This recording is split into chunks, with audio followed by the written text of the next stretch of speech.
تلنگانہ میں کل چہارشنبے سے انٹرمیڈیٹ ایگزام سے 1 منٹ کی تاخیر پر ایگزامز میں شرکت کی اجازت نہیں رہے گی۔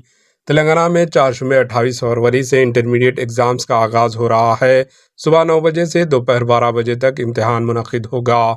انٹرمیڈیٹ فرسٹ ایئر اور سیکنڈ ایئر کو ملا کر مجموعی طور پر 9,80,980 طلباء اسٹوڈنٹس اس امتحان میں شرکت کریں گے۔ امتحان کو شفاف انداز میں منعقد کرنے کے لیے 1,521 چیف سپرنٹینڈنٹس، 27,900 نگران کار، 75 فلائنگ اسکواڈ اور 200 سٹنگ اسکواڈز قائم کیے گئے ہیں۔ امیدواروں کو وقت سے پہلے امتحانی ایگزام سینٹرز پہنچنے کی ضرورت ہے۔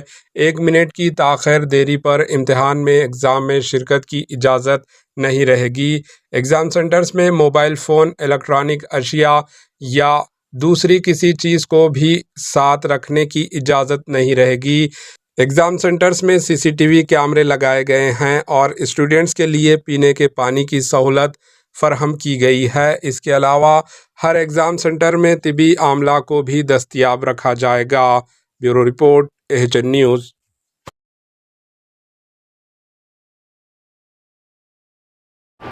AHN نیوز کو لائک کریں، شیئر کریں اور سبسکرائب کرنا نہ بھولیں۔